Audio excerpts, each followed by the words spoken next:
O Senhor esteja convosco. Ele está no meio de nós. Proclamação do Evangelho de Jesus Cristo segundo João. Glória a vós, Senhor.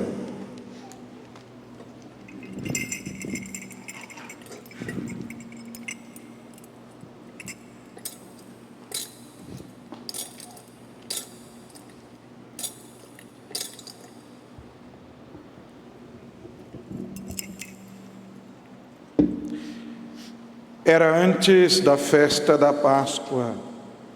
Jesus sabia que tinha chegado a sua hora de passar deste mundo para o Pai.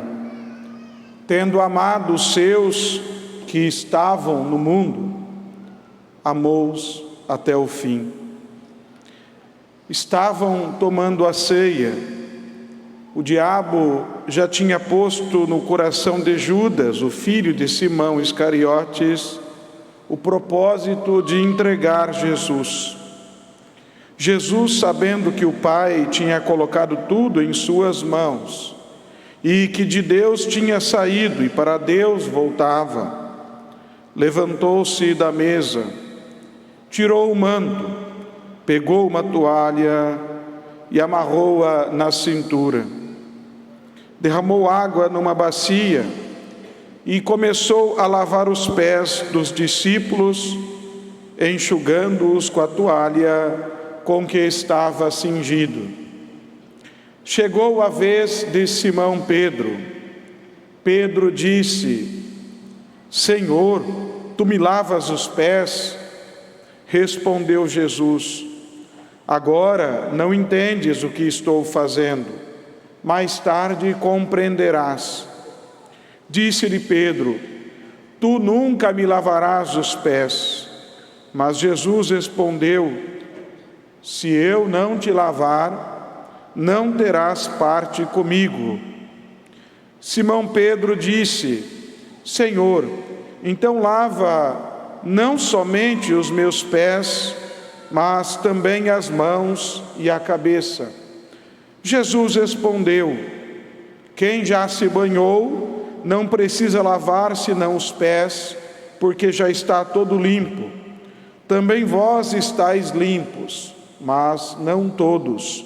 Jesus sabia quem o ia entregar, por isso disse: nem todos estáis limpos. Depois de ter lavado os pés dos discípulos, Jesus vestiu o manto e sentou-se de novo. E disse aos discípulos: compreendei o que acabo de fazer? Vós me chamais mestre e senhor, e dizeis bem, pois eu o sou. Portanto, se eu, o Senhor e mestre, vos lavei os pés, também vós deveis lavar os pés uns dos outros. Dei-vos o exemplo para que façais a mesma coisa que eu fiz. Palavra da salvação. Glória a vós, Senhor. Santo Evangelho, seja perdoados os nossos pecados.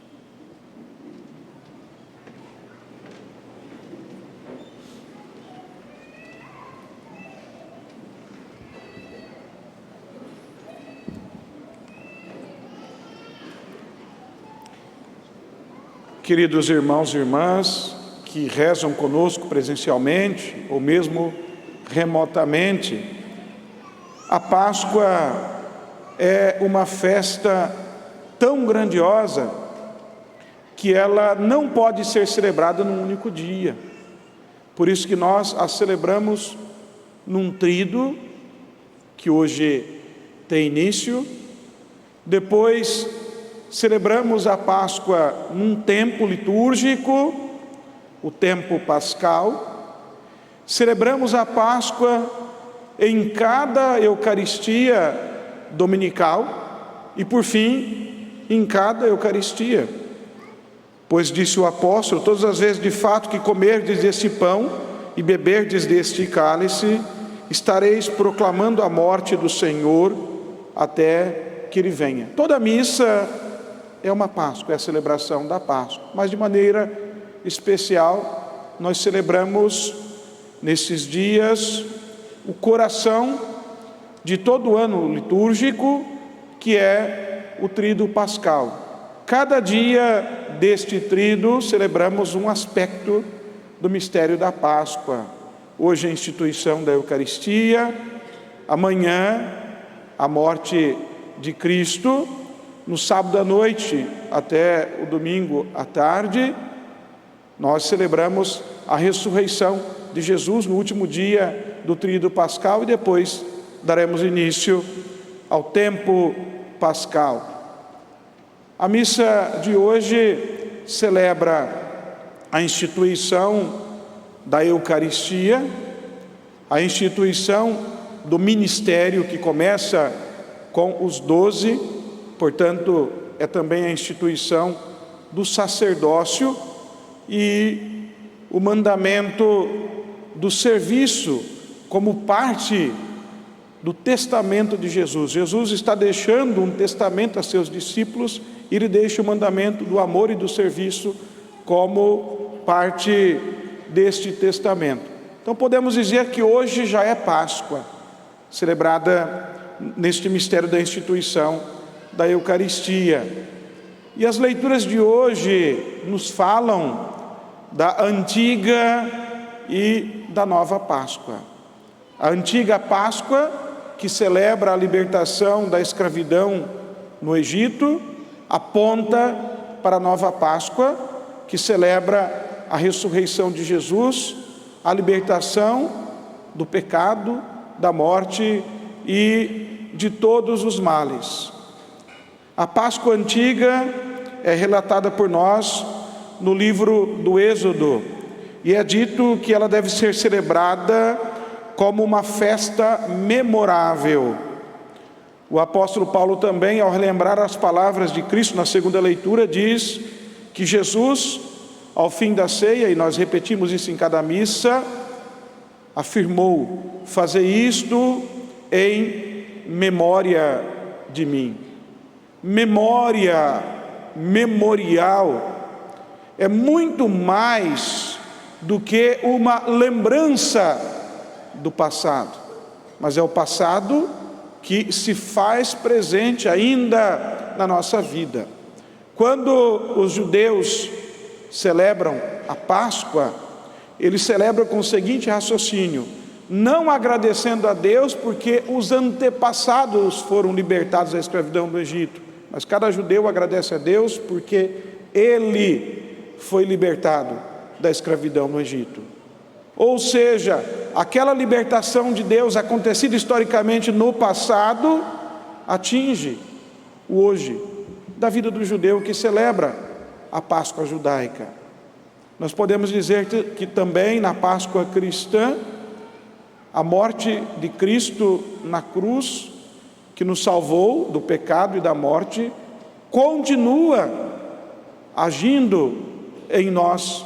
Em cada Eucaristia celebrada, este mistério da salvação de Cristo, esse mistério da fé e da salvação, continua agindo na vida de cada um de nós. Na Páscoa judaica, nós temos a figura do Cordeiro, o Cordeiro imolado em sacrifício pelo povo. O verdadeiro Cordeiro para nós é Jesus, o Cordeiro de Deus que tira o pecado do mundo, o verdadeiro Cordeiro pascal. O sangue do Cordeiro que marca as portas dos hebreus é um sinal de salvação, de que Deus irá poupar da morte os hebreus e seus primogênitos. O sangue de Cristo é muito mais a salvação eterna para todos nós.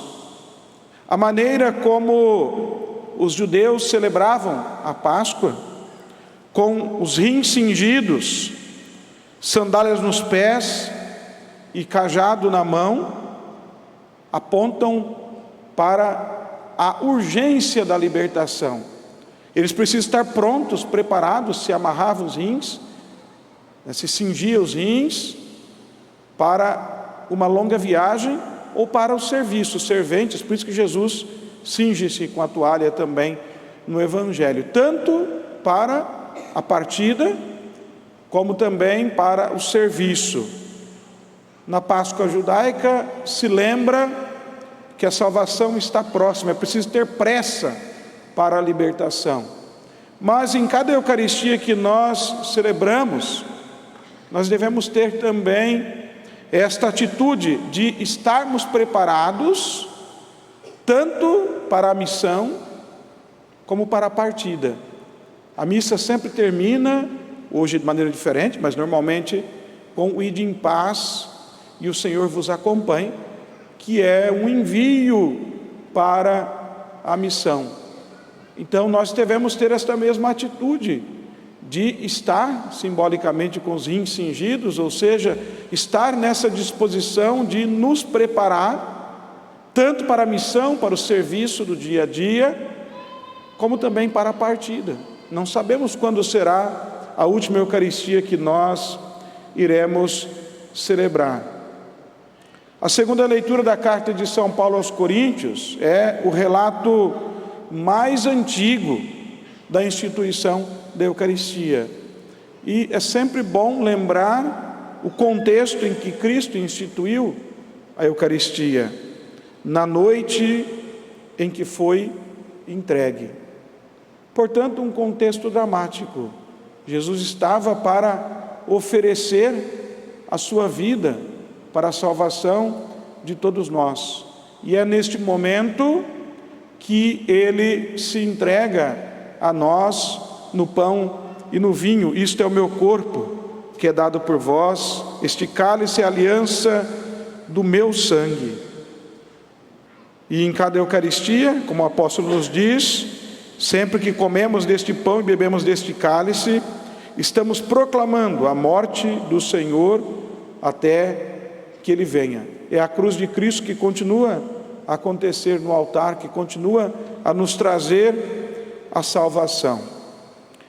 É interessante que o Evangelho de João é o único dos evangelistas que não narra a instituição da Eucaristia como os demais. Há um capítulo inteiro sobre o pão da vida, o capítulo 6, mas São João apresenta o lava-pés no contexto de uma ceia de Jesus com os seus discípulos.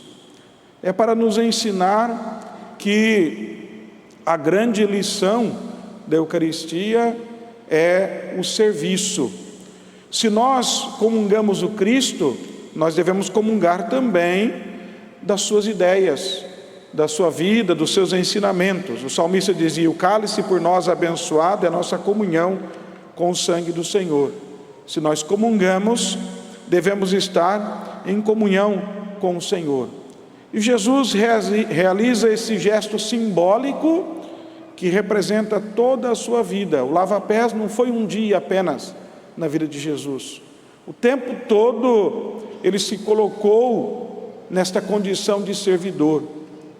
Eu não vim para ser servido, mas para servir, para dar a vida em resgate por muitos, disse o Senhor.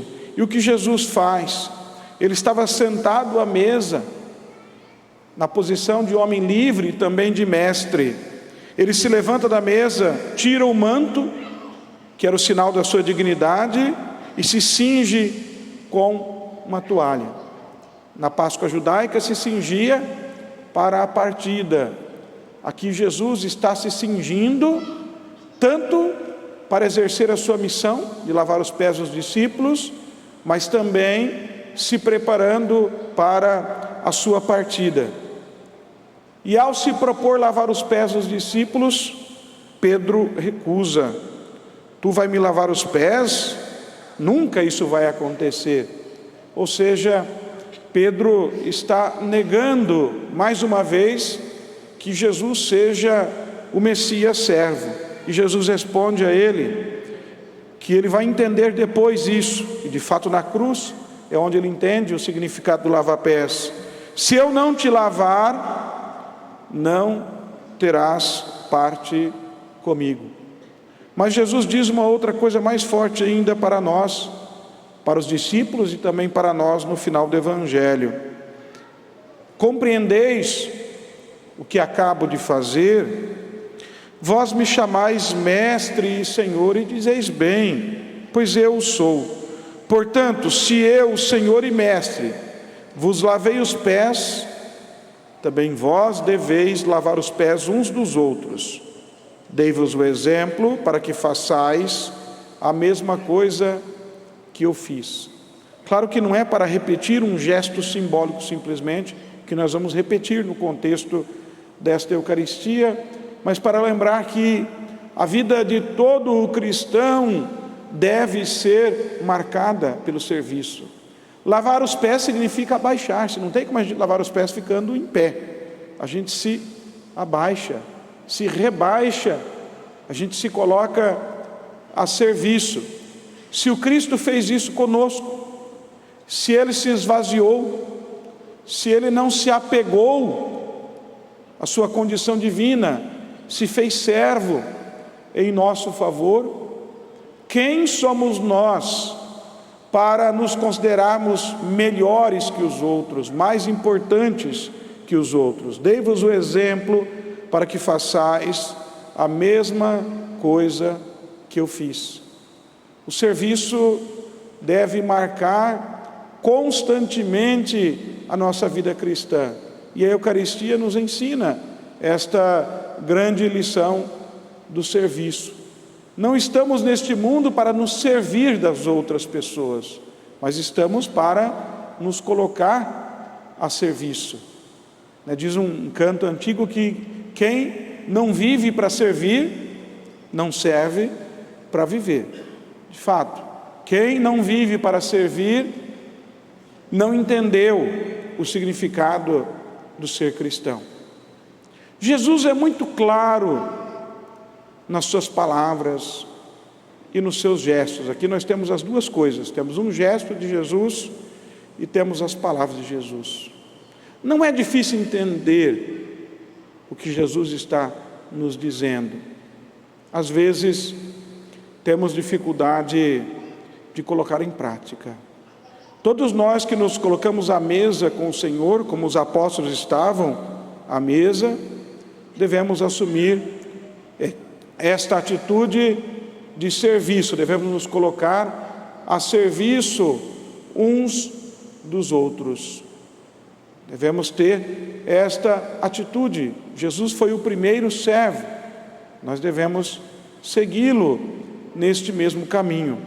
Então vamos pedir a Deus, nesta Eucaristia tão importante para nós, que nós aprendamos ainda mais o sentido da Eucaristia na nossa vida e aprendamos, sobretudo, as lições que a Eucaristia nos ensina. Se comungamos o corpo de Cristo, se comungamos o corpo e o sangue de Cristo, devemos comungar também da sua vida, dos seus ensinamentos, de tudo aquilo que Ele nos deixou, e hoje de maneira especial, a partir deste Evangelho, do mandamento do serviço, como um grande testamento que Ele deixa para cada um de nós.